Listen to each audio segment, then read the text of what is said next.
오늘하고 수요일 날 양일간 제가 강의를 좀 하려고 합니다. 그래서 전반적으로 기농이 뭔지, 여러분이 기농을 준비하실 때 어떤 것들을 준비해야 할지, 또 왜 교육을 받아야 하는지, 또 지역을 선정하고 작물을 선정하실 때 필요한 것들이 뭔지에 대해서 좀 말씀을 드리고, 저희가 뒤에서 또 말씀을 드리겠지만 기농기촌 인구의 96%가 기촌을 하고 계세요.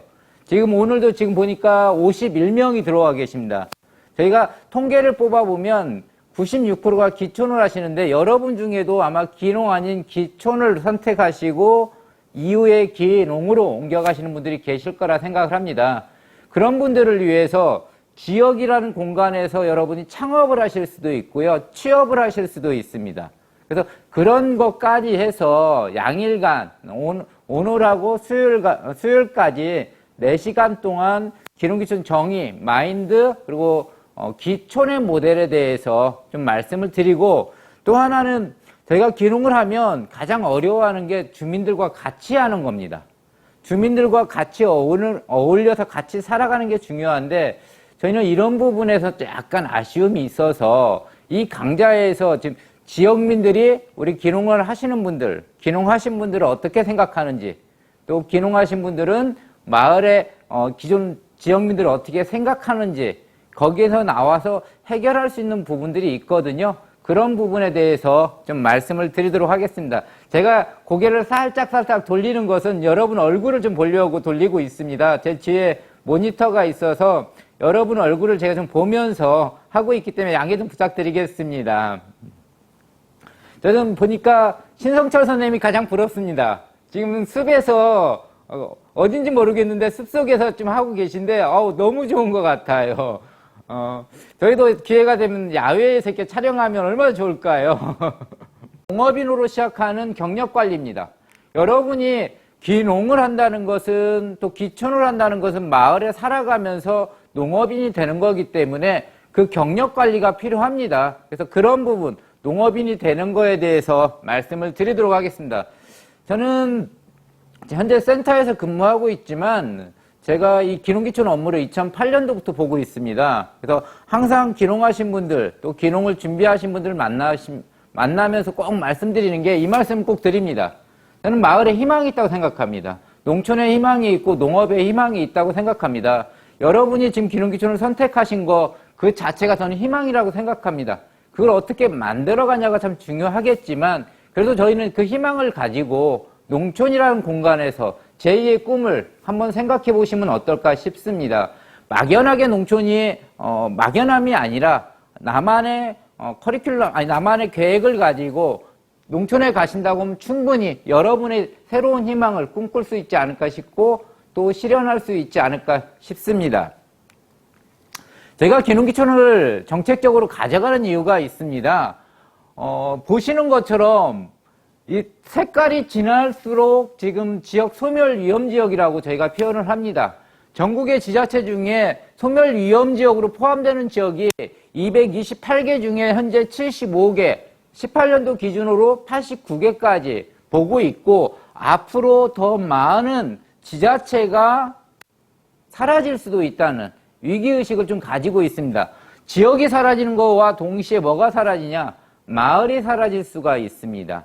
지금 저희는 기본적으로 마을을 20가구 이상 거주하셔야만이 마을로 보고 있는데, 20가구 이하로 떨어졌을 때는 저희가 과소화 마을이라고 합니다. 근데 과소화 마을이 계속 증가하고 있습니다. 또 하나는 농촌의 고령화로 인해서 이농 현상들도 많이 일어나고 있고, 고령화로 인해서 농촌의 인구가 계속 감소하고 있기 때문에 이게 인구 감소가 과연 또 어디로 연결되냐? 농업의 위기로 연결이 되고 있습니다. 그래서 국가 차원에서는 지역의 균등발전이라는 목적도 있지만 농업을 지키기 위해서 이 기농기촌 정책을 가져가고, 이 안에서 전문 농업 인력을 육성하려고 기농기촌 정책을 가져가고 있습니다. 최근에 이 코로나로 인해서 그런 말들이 나오고 있습니다.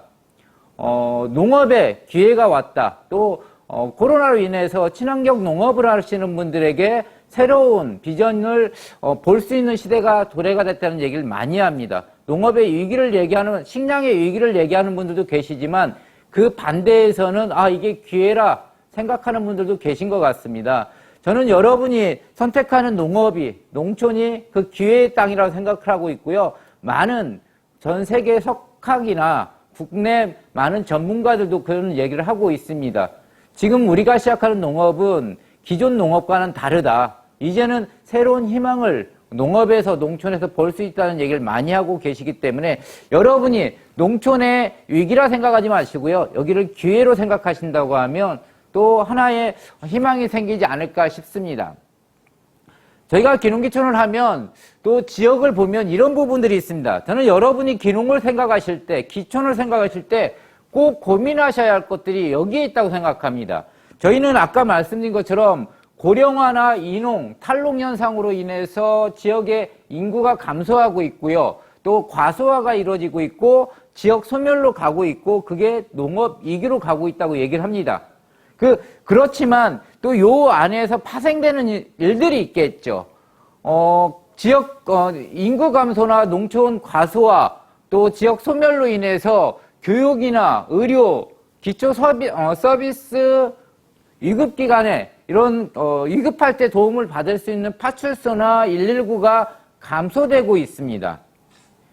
이것은 인구가 없기 때문에 감소되는 건 당연한 건데요. 이걸 여러분이 한 번 정도는 생각해 보셔야 합니다. 기농기촌을 생각하실 때 보면요. 이것을 배제를 합니다. 지역을 선정하실 때 내가 자녀가 있는데 학교가 얼마나 멀리 있지? 유치원이 얼마나 멀리 있지? 학원은 가능할까? 셔틀은 다니나? 아침에 버스는 들어오나? 요거에 대한 생각을 별로 안 하시더라는 겁니다. 나이가 있으신 분들은 당연히 병원이 멀어지면 안 됩니다. 약국이 멀어지면 안 됩니다. 예전과 다르게 지금 농촌은요, 대중교통이 그렇게 원활하지 않습니다. 그러다 보니까 어르신들은 이 의료 문제에서 항상 문제를 삼고 있습니다. 농촌이라고 범죄가 없는 게 아닙니다. 도시와 마찬가지로 농촌도 범죄가 있습니다. 또 다양한 사건들이 일어나고 있습니다. 이런 거에서 119나 파출소가 멀어지면 치안의 사각지역이 되고요. 위급할 때 도움을 받을 수가 없는 이런 형태로 진행이 될 수가 있기 때문에 여러분이 이런 부분도 한 번 정도 고민하시고요. 또 농촌에 살아간다는 거 마냥 농사만 지을 수는 없겠죠. 도서관에도 가보셔야 하고 목욕탕도 가셔야 하고 또 생활에 필요한 다양한 기초 서비스가 같이 동반이 돼야 하는 겁니다. 그래서 지역을 결정하실 때는 마냥 나는 풍광 좋은 이곳으로 갈 거가 아니라 살아가면서 필요한 최소한의 사회적 서비스에 도움을 받을 수 있는지를 여러분이 한 번 정도 생각해 보시면 좋을 것 같습니다. 근데 지금 저희는 기농기촌을 준비하는 대부분 많은 분들이 이런 부분을 고민하지만 그 중에 한두 분은 이런 생각을 하시더라고요. 아직도 풍광 따라가십니다. 그리고 농업 중심으로만 지역을 선택하다 보니까 이 사각지역으로 들어가는 경우가 좀 있습니다. 여러분이 지역을 선택하실 때 기본적으로 시간 안에 요것들, 제가 말씀드렸던 이런 것들이 가능한지까지도 같이 한번 생각하시면 기농을 준비하실 때 도움이 되지 않을까 싶고 살아가시는데 큰 도움이 될 거라 생각합니다. 앞에와 좀 비슷한 도표입니다. 농가가 감소하고 있고 인구가 감소하고 있고 고령화가 증가하고 있습니다. 그 반면에 기농기촌 인구는 계속 증가하고 있죠. 2008년도 이후에 많은 분들이 농촌에서 새로운 비전을 가지고 살아가시겠다고 계속 유입을 하고 계십니다. 그래서 저희는 여기에서 농촌의 희망을 좀 보고 있습니다. 여러분도 농촌에서 아마 새로운 꿈을 꾸실 수 있지 않을까 싶습니다. 통계 자료는 아마 많이들 보셨을 겁니다. 매년 저희가 증가하는 기농기촌 통계고요. 또 농업과 기농하신 분들 이게 기농이 있고요. 기촌이 있고 기어가 있습니다. 그래서 이렇게 구분을 하고 있고 여기에서 빠진 게 기산이 있습니다. 뒤에서는 좀 말씀을 드리겠지만 기농기촌은 기농, 기어, 기산, 기촌으로 구분이 되고 있습니다. 그래서 이런 부분 내가 선택한 게 농업인지 수산업인지 임업인지에 대한 그런 한 번 정도의 그 생각을 좀 가지고 움직이실 필요가 있고, 또 하나 좀 아쉬운 게 있다고 하면 이 부분입니다. 성별을 보면 2008년도나 지금이나 변하지 않는 통계가 여기 있습니다. 모든 통계는 계속 변했습니다. 기농인구도 증가하기도 하고 감소하기도 했습니다. 기농, 기촌, 기여 인구가 약간 변화가 있습니다. 연령별 변화가 있습니다. 근데 변하지 않는 것은 성별입니다. 성별이 7대3으로 가고 있습니다. 항상 7대3입니다. 기농기촌 인구 보면 평균 세대당 1.2명에서 1.5명이 기농기촌 하는 걸로 조사가 되고 있습니다. 그렇다고 하면 아직도 보면 남성분들이 혼자 기농기촌 하신 분들이 많더라는 겁니다. 농촌에서 지금 인구 고령화로 인해서 일을 할 수 있는 인력도 부족하고요. 또 기농하신 분들이 마을의 외곽에 약간 떨어져 사는 경우들이 있습니다. 이럴 때 남성분들이 혼자 지역에서 뭔가를 한다는 것은 현실적으로 약간 어려움이 있을 수도 있습니다. 그래서 저희는 기농기촌 하시는 분들이 되도록이면 가족이 같이 움직이시면 좋겠다. 이 말씀을 많이 드립니다. 그럼에도 아직도 많은 남성분들이 혼자 기농하시는 경우가 있는데 이걸 말로 설득하실 게 아니고요. 저희 같은 교육 같은 거 많이 참여하시고 현장을 참여할 수 있는 현장 교육들이 있습니다. 이런 현장 교육들 다니다 보면 여성들이 농업이 아닌 새로운 방식으로 살아가고 있는 모습을 좀 보실 수가 있기 때문에 기농하자. 집에 계신 사모님한테 기농하자가 아니라 우리 이번에 기농교육 있는데 한번 같이 가보자. 그렇게 해서 서서히 설득하시고 같이 기농하는 방법을 고민하시면 어떨까 싶습니다. 저희의 희망은 여기 있습니다. 연령입니다. 예전에 제가 처음에 기농기촌 일을 할 때는 50대 이상이 주류였습니다. 근데 지금은 50대 이하가 중심을 잡고 있어서 국가 차원에서도 지금 청년 정책에 대해서 관심을 가졌던 것은 청년들이 50대 이하에서 계속 증가하다 보니까 이쪽에 정책을 조금 치중하고 있는 사실인 것 같습니다. 목소리가 약간 크다고요? 소리가 작다고요? 소리가 약간 작으세요? 안 들리시는 분이 계신 것 같아서요.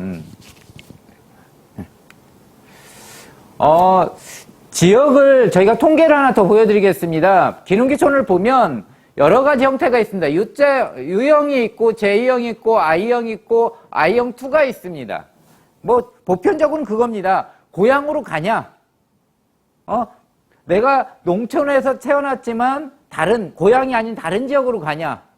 아니면 도시에서 태어나서 연고지로 가냐? 이 형태인데 중심을 보면 U자형이 많습니다. 고향으로 돌아가시는 분들이 많다라는 겁니다. 대개 기농은 50%가 고향으로 가시고 기촌하신 분들은 한 40%가 고향으로 가고 계십니다. 여러분이 지역을 선택하실 때요. 이 부분에 대해서 한번 고민해 보시면 좋겠습니다. 특히 농업을 하시겠다는 분들은요. 내 고향이 보성입니다. 나 보성에 가서 매실을 하겠다? 이럴 때는 한번 고민해 보셔야 합니다. 매실은 저희 전라남도에서 가장 유명한 게 광양하고 구례하고 순천입니다. 체계적으로 지원하는 사업 또한 구례나 광양이나 순천이 체계적입니다. 근데 순천에서는 매실 농사를 지었을 때 도움받기 조금 어렵습니다. 여러분이 고향을 가실 때는요, 고향에 적합한 작물을 선택하셔야 합니다. 근데 지금도 보면 고향 따로 작물 따로입니다. 이게 같이 가야 하는데 제가 고향으로 가는 것은 도움을 받을 수 있는 지인들이 있기 때문에 많이 권장을 하지만 고향으로 가셨을 때 작물을 선택할 때는 한 번 정도 생각을 해보시면 좋을 것 같습니다. 여러분이 만약에 보성으로 가서 매실을 하겠다고 하면 이건 한번 선택을 고민을 해보셔야 합니다.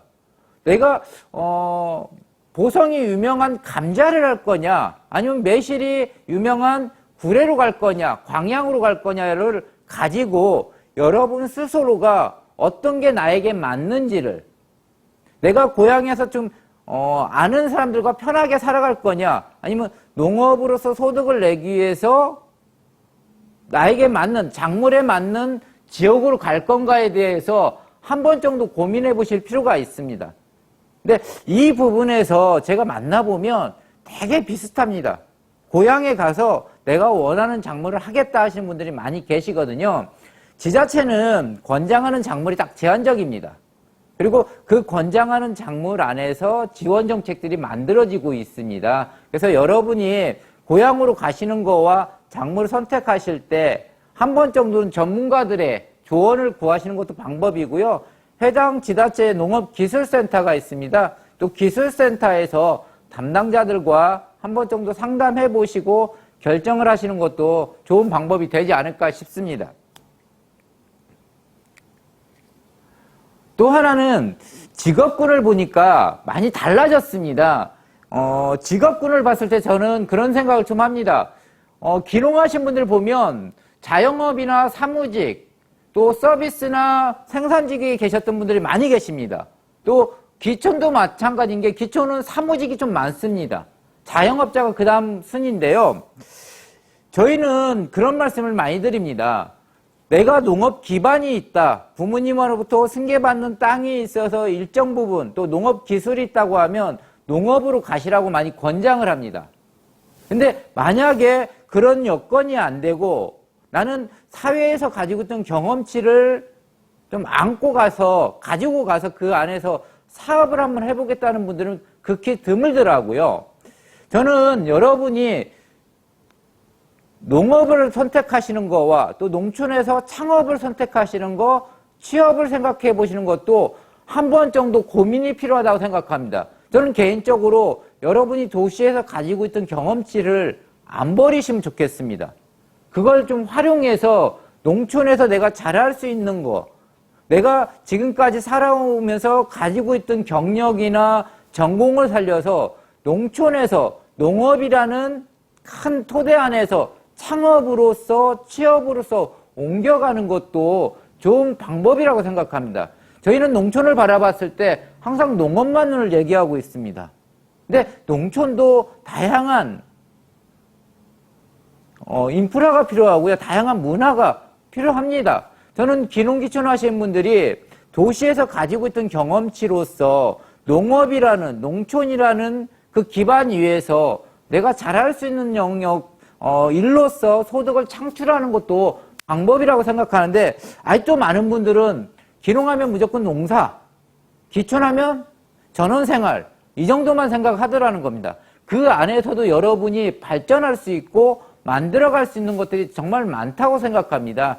그것은 도시에서 계실 때 또는 대학에서 배웠던 거, 학교에서 배웠던 전공이나 경력을 통해서 뭔가를 만들어갈 수 있고, 지금 많은 기농하신 분들, 기촌하신 분들이 그렇게 살아가고 있습니다. 그래서 여러분이 지금 기농을 준비하고 계시다고 하면 시각을 조금만 넓혀주시면 좋을 것 같아요. 농업 외에 내가 할 수 있는 게 뭐가 있지? 이렇게 시각을, 아니면 농업 말고도 할 수 있는 것들이 많이 있는데 그 안에서 내가 과연 잘할 수 있는 건 뭐가 있을까? 이런 생각을 한 번 정도 해보신다고 하면 기존의 경험치를 가지고 지역사회의 큰 활성화에, 지역사회 활성화에 큰 도움이 되지 않을까 싶습니다. 기농기촌 하신 분들이 저희가 미디어를 보면 그런 말씀들을 많이 합니다. 기농에서 지역민들과 갈등이 많다고 얘기하는데, 저희가 조사를 해보면 대체적으로 만족하는 분들이 많이 계십니다. 통계를 보면 한 90% 이상이 만족스러워 합니다. 불만족스러워하는 분들은 극히 일부이고요. 기농 같은 경우는 한 7% 정도, 기촌 같은 경우는 한 3% 정도가 좀 불만스럽다 얘기를 하고 계시고, 90% 넘는 분들이 만족스러워하고 있습니다. 또 하나는 계속 거주할 거냐.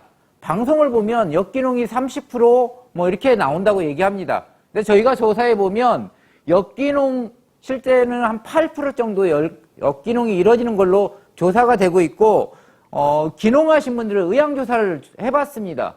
계속 거주할 거냐? 저는 92%에서 93%가 계속 거주하겠다고 합니다. 다른 지역으로 옮겨가겠다는 분들이 한 2.5% 정도 됩니다. 역기농하겠다는 분들이 한 2.2%에서 한 3% 정도 나오더라고요. 저는 예전과는 많이 달라졌고요. 좀 불안한, 마을에 갔을 때 갈등이 있겠지 하는 불안함은 조금은 내려놓으셔도 되지 않을까 싶은 게, 지금 현장에서 살아가시는 분들 보면 대체적으로 만족스러워하면서 마을에서 계속 거주하겠다고 얘기합니다. 근데 여기에서 이분들만 잘해서는 아니고 앞으로 우리도 중요한 것 같습니다. 여러분도 이 역할을 해주셔야 하는 게, 마을에 갔을 때 마을 분들과 어떻게 같이 할 거냐, 이 부분에 대한 고민도 필요하고요. 정부 차원에서도 지금 보면 마을 여러분만 대상으로 기농교육을 하는 게 아니라 작년부터 지역 주민들을 대상으로 교육을 하고 있습니다. 예전에는 무조건 기농교육은 기농을 희망하는 분들 대상이었습니다. 근데 지금은 국가에서 지역 주민들, 마을 어르신들을 대상으로 기농교육을 합니다. 그분들에게 우리 기농하신 분들이 어떤 생각을 가지고 농촌으로 오는지, 도시에서 어떻게 살아왔는지를 알려드립니다.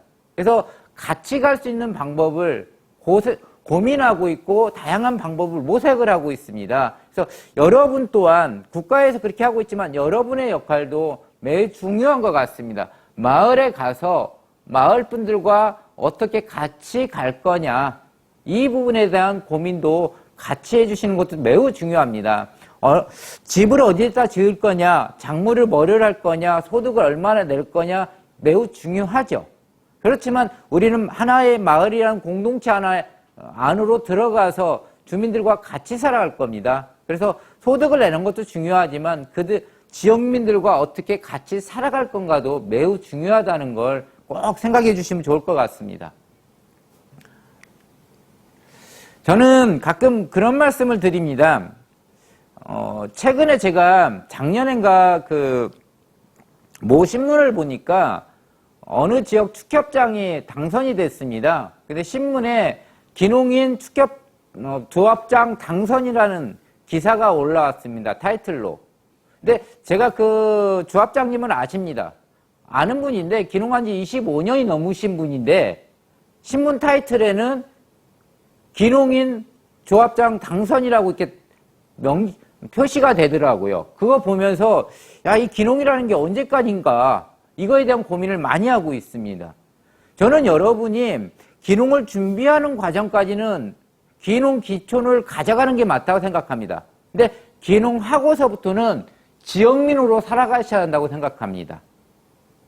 내가 기촌을 하더라도 나는 농민이라는 생각으로 살아가실 필요가 있다고 생각합니다. 그래야 지역민들과 공감대를 형성할 수가 있습니다.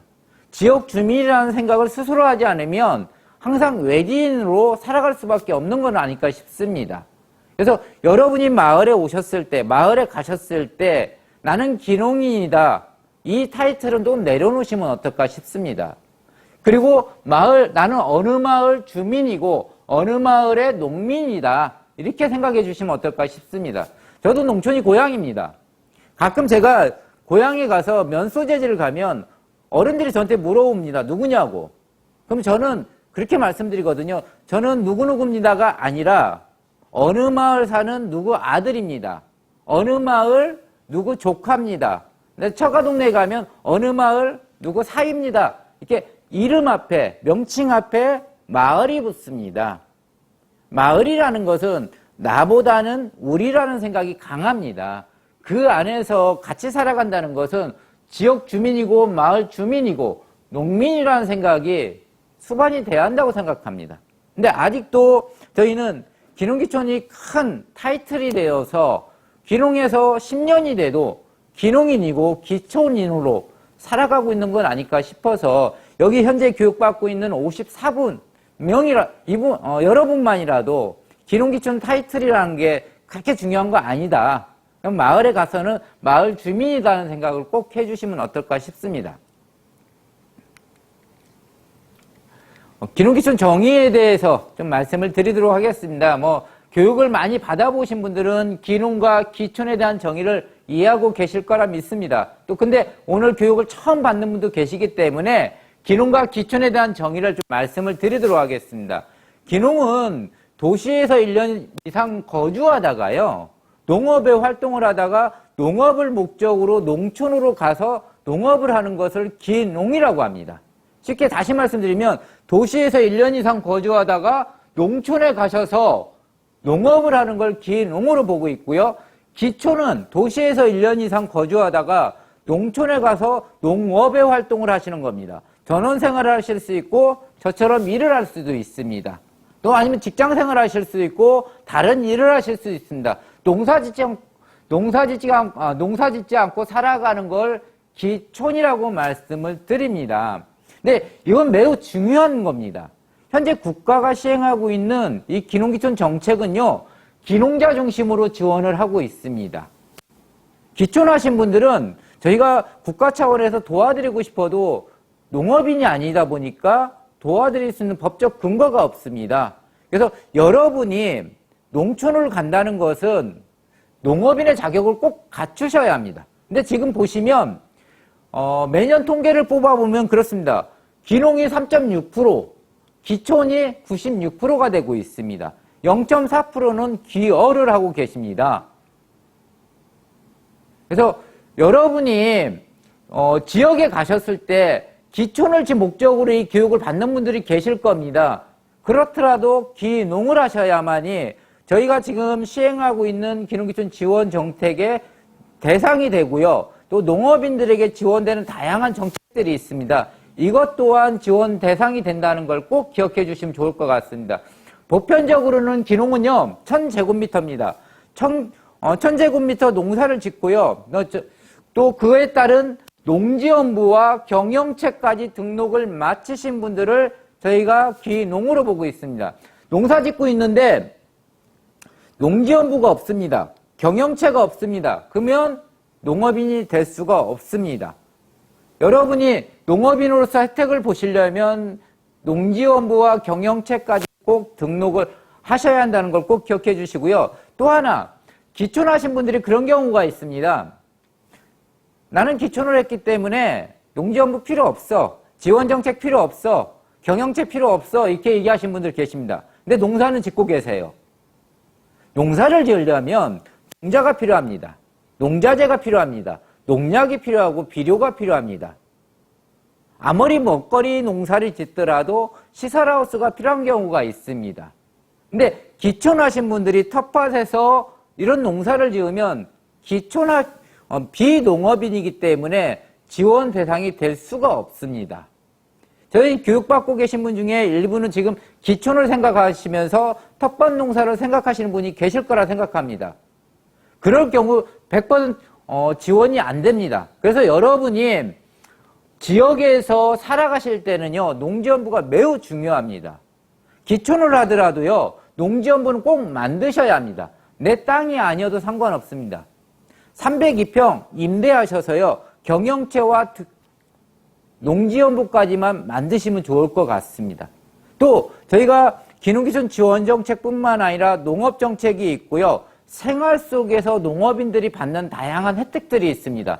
뒤에서 말씀드리겠지만 농업인들은 연금이나 의료보험 지원받습니다. 아이들 고등학교까지 학비 면제가 되고 있고 농업인 자녀 대학 특례입학 제도도 있습니다. 근데 기촌하신 분들은 비농업인입니다. 그러다 보니까 여기에서도 배제가 되는 경우가 있더라는 겁니다. 그래서 여러분이 농촌에 오셔서 살아가실 때는 다른 일을 하시더라도 농지연부는 꼭 만드시면 좋을 것 같습니다. 지역은 좀 말씀을 드리겠습니다. 전국에 지자체가 288개가 있습니다. 그 중에 기농기촌 지역으로 포함되는 건 139개입니다. 앞부분에서 제가 말씀드렸지만 도시에서 농촌 지역으로 가는 걸 기농이라고 말씀을 드렸습니다. 저희 전라남도가 지자체가 22개의 지자체가 있습니다. 22개 지자체 중에 기농기촌 지역으로 포함되는 것은 21개입니다. 글씨가 보이실지 모르겠지만 지금 한 개의 시군이 빠져 있습니다. 어디가 빠져 있냐면 목포시가 빠져 있습니다. 목포는 읍면 지역이 없습니다. 행정단위가 동단위로 구성이 되어 있습니다. 그러다 보니까 목포는 기농기촌 지역이 대상이 아닙니다. 다시 말씀드리면 기농은요, 동단위에서 읍면 지역으로 이주를 하셔야 합니다. 동에서 농사를 지으시면 기농인이 될 수가 없습니다. 농업인은 가능하십니다. 그렇지만 기농 창업자금이나 주택자금의 대상은 되실 수가 없습니다. 그래서 여러분이 지금 기농지를 선택하실 때 읍면 지역이 아니라 동단이라고 생각하시면요, 기농기촌 정책을 생각하시면 안 되고 기존 농업인들이 받던 혜택이 뭔지, 농업인들의 지원 정책이 뭔지를 먼저 보실 필요가 있습니다. 왜 이 말씀을 드리냐면 부모님으로부터 승계받은 땅이 읍면 지역이 아닌 동단위에 있는 경우가 있습니다. 이런 경우에는 어쩔 수 없이 그쪽에 가서 농사를 지으셔야 하는 겁니다. 근데 창업자금, 저희가 말씀드리는 기농기촌 지원 정책은 대상이 안 되기 때문에 이런 부분까지도 여러분이 한번 생각하실 필요가 있고, 또 하나 그런 경우가 있습니다. 살기는 해남에 살아요. 근데 농사는 강진에서 농사를 짓습니다. 이런 경우가 적지 않게 있습니다. 여러분이 기농을 준비하면서 집하고 땅을, 농지를 따로 보고 있습니다. 그러니까 다른 지역에 선택해서 주거와 농업이 달리 가는 경우가 있습니다. 이럴 경우에는 여러분이 한 번 정도는 고민을 하셔야 합니다. 해남에 살면요, 해남에 살아가는데 농사는 강진에 진다? 그러면 강진에서 도움을 받기가 어렵습니다. 되도록이면 주거지와 농지가 같이 있어야만이 추후에 창업자금이나 이후에 이루어지는 다양한 지원 대상을 받을 수가 있는 겁니다. 지역이 다르면 배제가 될 수도 있기 때문에 지역과 집터와 농지를 구매하실 때, 임대하실 때는 가능하시면 한 지역으로 선택하시는 게 맞지 않을까 싶습니다. 이것은 제가 좀 보여드린 글씨가 보이시면 참 좋겠는데요. 기농, 기산, 기어로 구분이 된다고 말씀을 드렸습니다. 저희 센터 홈페이지에 들어오시면요, 이 규정을 저희가 명확하게 정리를 해놨습니다. 여러분이 한 번 정도는 읽어보실 필요가 있습니다. 기농은 다양한 조건이 있습니다. 여러 가지 조건을 제시하고 있고, 그 중에 하나만 조건을 갖추시면 기농으로 가시는 거고, 기산과 기어도 마찬가지입니다. 그래서 이것은 글씨가 잘 안 보이실 경우에는요, 저희 센터 홈페이지 들어오시면 농업인, 임업인, 어업인에 대해서 규정을 정리를 해놨습니다. 그걸 한번 보시면 좋겠고요. 또 하나 그런 경우가 있더라고요. 진도나 해남이나 완도, 고흥으로 기농하신 분들이 보면 기농을 하셨습니다. 예를 들어서 진도로 기농을 하셨어요. 근데 농사만 짓는 게 아니에요. 수산업을 같이 합니다. 이런 경우가 있습니다. 또 구례로 기농하신 분들은요, 농사 지으면서 임업을 같이 하고 계십니다. 이럴 때는 여러분이 어떻게 하셔야 하냐면요, 만약에 구례에 가서 농업과 임업을 같이 하신다, 교육을 같이 받으시면 좋을 것 같습니다. 임업인의 자격과 농업인의 자격을 같이 취득을 하시면 좋겠습니다. 완도에 가서 농업과 수산업을 같이 하신다고 하면 자격을 두 개를 다 갖추실 필요가 있습니다. 지금 현 단계에서 교육도 마찬가지입니다. 여러분 지금은 기농교육을 받고 있지만 다음에 구례에 가서 임업을 하실 수가 있습니다. 완도에 가서 수산업을 하실 수가 있습니다. 전라남도는요, 산들, 바다를 다 가지고 있습니다. 그렇기 때문에 여러분이 나는 기농할 거야 해서 기농교육만 받아서는 안 된다는 거죠. 기산교육도 좀 받으시고요. 기어교육도 받으시고, 또 만약에 겸업을 하신다고 하면 자격을 두 개를 다 갖추실 필요가 있습니다.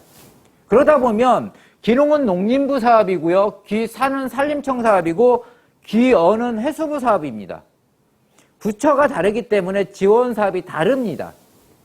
보편적으로는 창업자금 외에는 창업자금을 제외한 모든 사업은요, 부처별로 달리 시행이 되고 있습니다. 그래서 여러분이 가능하시다고 하면 기농과 귀역, 귀산 교육을 한 번 정도 경험하시고 또 여러분이 선택한 작물이 기농인지 귀어인지 귀산인지 정도는 한 번 정도 생각해 보실 필요가 있는 것 같습니다.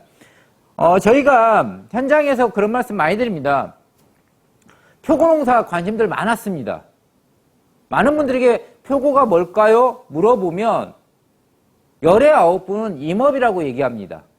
틀린 말은 아닙니다. 아마 여러분 중에도 표고 임업으로 생각하시는 분들 많이 계실 겁니다. 근데 표고는 재배 방식 두 가지가 있습니다. 원목, 나무에다 재배하는 방식이 있고요. 톱밥에 재배하는 방식이 있습니다.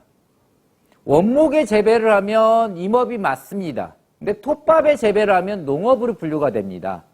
지원 사업이 다른 거죠. 근데 요것만 그런 게 아니라 내수면 양식이라는 게 있습니다. 논이나 밭에서 물을 대고 다슬기를 키울 수도 있고요. 미꾸라지를 키울 수도 있습니다. 근데 많은 분들은 논에다가 다슬기를 키우면 농업으로 생각을 하시더라는 겁니다. 근데 엄연히 내수면 양식으로 귀어에 포함이 되고 있습니다. 그래서 여러분이 지금 준비하고 있는 과정이라고 하면 기농, 귀산, 귀어에 대해서도 지금 기농 준비를 하고 계시지만 다양하게 한번 교육을 받아보시면 좋을 것 같습니다. 그게 아마 장기적으로는 농업을 하실 때 큰 도움이 되지 않을까 싶습니다. 농지연부는 보시는 것처럼 보편적으로는 302평, 1000제곱미터 농사를 짓고요. 농지를 가지고 있는 상태에서 농사를 짓습니다. 그리고 거기에 작물을 심었습니다. 그러면 작물이 심어진 상태에서 읍면지역, 군청이나 시청이나 읍사무소, 면사무소에 가셔서 농지연부를 신청하러 왔다고 하면 현장 실사 이후에 바로 작물이 심어져 있으면 큰 문제가 없을 경우에는 농지연부가 발급이 가능합니다. 근데 자기 땅일 때는 상관이 없는데 임대를 하셨을 때는요, 임대 확인서가 필요합니다. 그래서 가장 농업인으로서 가장 기초가 되는 것은 내 땅에 농사를 짓고 있다는 증빙을 할 수 있는 농지연부가 필요하다는 거 꼭 기억해 주시고요. 그 다음은 경영체입니다. 농업인들은 개개인이 사업자입니다. 1인 사업자입니다. 그래서 경영체 등록을 하셔야만이 현재 국가가 시행하고 있는 지원 사업의 대상이 됩니다. 여러분이 관심 있는 창업자금도 경영체까지 등록을 마치셔야만이 가능하고요. 농업인들에게 지원되는 다양한 지원 사업들이 있습니다. 가장 보편적으로 알고 있는 건 직불금이죠. 이 직불금마저도 경영체 등록이 안 되어 있을 경우에는 지원 대상이 안 됩니다. 그래서 여러분이 농지연부를 발급하셨다. 그렇다고 하면 다음은요. 각 지역에 가면 농산물 품질 관리원이라고 있습니다. 시군마다 있습니다. 여기에 가셔서 농지연부 가지고 가시면요. 신청하시면 30일 이내에 신청이 완료가 됩니다. 그래서 농지연부까지 발급이 되신 분들을 저희가 농업인으로 보고 있고 그 다음부터 지원 대상으로 보고 있다는 거 꼭 기억해 주시면 좋을 것 같습니다. 근데 아직도 일부는 농지연부와 경영체를 등록하지 않는 경우가 있더라는 겁니다. 그래서 여기 계신 분만이라도 다음에 기농기촌을 하셨다 하면 농지연부와 경영체 등록은 필요하셔야 하고요. 또 하나 농업을 할 경우에는 농협의 조합원으로 가입을 하셔야 합니다. 임업을 할 경우에는 산림조합의 조합원으로 가입하셔야 하고요. 어업을 하실 경우에는 수협의 조합원으로 가입을 하셔야 합니다. 이게 안 이루어지면 여러분이 좀 불이익을 많이 보실 수밖에 없습니다. 농업인의 자격과는 경영체까지만 등록을 하면 농업인이지만 그 농협이나 수협이나 산림조합은 선택사항으로 보고 계신 분들이 많이 계시고 출자자금이 있어서 가입을 안 하는 분들이 계십니다. 근데 저는 개인적으로 여러분이 장기적으로 본다고 하면 출자자금 좀 들더라도 농협과 수협, 산림조합에 가입을 하시면 좋을 것 같습니다. 가장 쉬운 예가 그렇습니다. 국가에서 시행하는 다양한 보조사업 중에 기술센터를 경유해서 이장님이 아니면 면사무소나 이장님이 수요조사를 해서 지원하는 게 있고요. 경우에는 농협을 경유하는 것들이 있습니다. 농협을 경유하는 것들은 대개가 농자재 같은 경우는 농협을 통해서 지원되는 것들이 많이 있습니다. 이럴 경우에는 저는 개인적으로 1순위가 조합원이 될 거라 생각을 합니다. 그래서 여러분이 농업인이 되시기 위해서는 또 자금적으로 활용하기 위해서는 농협이나 수협이나 산림조합 가입은 필히 하셔야 한다는 걸 기억해 주시면 좋겠습니다. 농업인 혜택은 여러 가지가 있다고 합니다. 딱 규정해서 이거 지원 받습니다. 얘기하지 못할 만큼 많은 지원 사업을 가져가고 있습니다. 제가 지금 보여드리는 것은 기본적인 겁니다. 농지에 대한 세금 감면부터 직불금, 면세유, 농기계 임대사업, 또 농자재 구입에 따른 부가세 환급, 연금, 의료보험, 학자금 지원사업 등 다양한 형태의 지원사업들을 가져가고 있습니다. 이 외에도요, 농업인들에게 지자체별로 지원하는 사업들이 있습니다. 여러분이 기술센터나 면사무소에 가면 농민상담소가 있습니다. 여기 가서 상담을 하실 때요, 기농상담만 하는 경우가 있습니다. 땅에 대해서 궁금해하시고 농지에 대해서 궁금해하시고 또 하나는 작물에 대해서 궁금해하시는데 이 부분에 대해서 물어보시는 분들이 없더라는 겁니다. 여러분이 농업인이 되시기 위해서 되신다고 하면 농업인들이 받는 혜택이 있습니다. 이런 것은 기술센터나 면사무소에서 한 번 정도 상담을 해보시면 좋을 것 같습니다. 시군마다 약간 상이합니다. 보편적인 것은 기본적인 건 비슷하게 가지만 시군마다 여건에 따라서 농업인들에게 다양한 혜택을 주고 있는데 그 차이가 있습니다. 모르면 못 받는 경우도 있더라는 겁니다. 그래서 여러분이 마을로 이사를 가시면요, 이장님을 붙들고 농지 가격이 얼마냐고 물어보는 것도 중요하지만 이장님, 내가 마을에 왔을 때 받을 수 있는 혜택이 뭐가 있죠? 물어보는 거. 아니면 면사무소에 가서, 군청에 가서, 농민상담소에 가서 한 번 정도 이런 부분까지도 한번 상담을 받으시면 좋겠고요.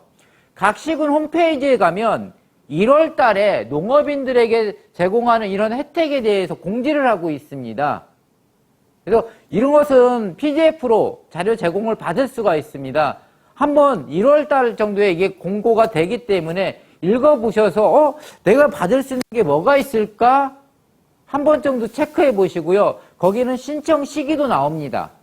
신청 시기와 장소까지 나오기 때문에 이런 혜택에서 소외가 안 되시면 좋겠고요.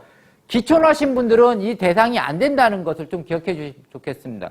그래서 아까 말씀드린 것처럼 기촌하신 분들이 최소 단위의 농업을 하면 이런 혜택을 보실 수가 있습니다. 가장 다편적인 게 그런 거죠.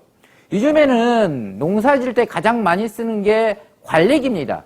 관리기 한 대가 한 500만 원 정도 하는 걸로 알고 있습니다. 농업하는 분들한테는 이 한 대 정도는 꼭 필요합니다. 근데 기촌하신 분들은 굳이 텃밭 농사 짓는데 관리기 필요해? 그렇죠. 그럴 경우에는 농기계 임대사무소에서 빌릴 수가 있습니다. 여러분이 기촌하신 분들은 그때 대상이 안 됩니다. 각 농기계 임대사무소에서 다양한 형태의 농기계들을 지원을 합니다. 임대사업을 하고 있습니다. 여러분이 기농을 해야만이 그런 지원 대상이 된다는 거, 이것 또한 꼭 기억해 주시면 좋을 것 같습니다. 기농기촌 준비하면서 꼭 준비할 것들이 있습니다. 꼭 확인해야 할 것들이 있습니다. 기농을 하는 목적은 다양합니다. 전원생활, 아니면 일자리, 농업의 비전, 여러 가지 이유로 기농기촌을 하십니다. 근데 기농을 하던, 기촌을 하던, 농사를 짓던, 일을 하던, 창업을 하던 기농을 준비하는 방식은 동일하게 가고 있더라는 겁니다. 여러분이 농사를 짓겠다고 하면 농업으로서의 준비 과정이 필요한 거고요. 여러분이 농촌형 창업을 하겠다고 하면 그거에 맞춰서 준비를 하셔야 하는 겁니다. 나는 전원생활을 하겠다. 집 짓고 살아가는 게 중요한 건 아닌 것 같습니다. 마을에서 살기 때문에 지역민들과 어떻게 교류할 거냐, 이런 부분에 대한 준비가 필요합니다. 그래서 여러분이 전원생활을 준비하신다. 전원생활 준비하는 분들은 교육을 안 받으시더라고요. 좀 받으시면 좋겠습니다. 농촌에 대한 이해, 지역민들에 대한 이해가 필요합니다. 또 지역민들과 어떻게 같이 할 건가, 이 고민이 필요하고요. 전원생활을 목적으로 교육을 안 받다 보니까 농업인들이 어떤 혜택을 보는지 모르더라는 겁니다. 또 여러분이 가지고 있는 다양한 재능을 통해서 지역사회에서 할 수 있는 것들이 많이 있습니다.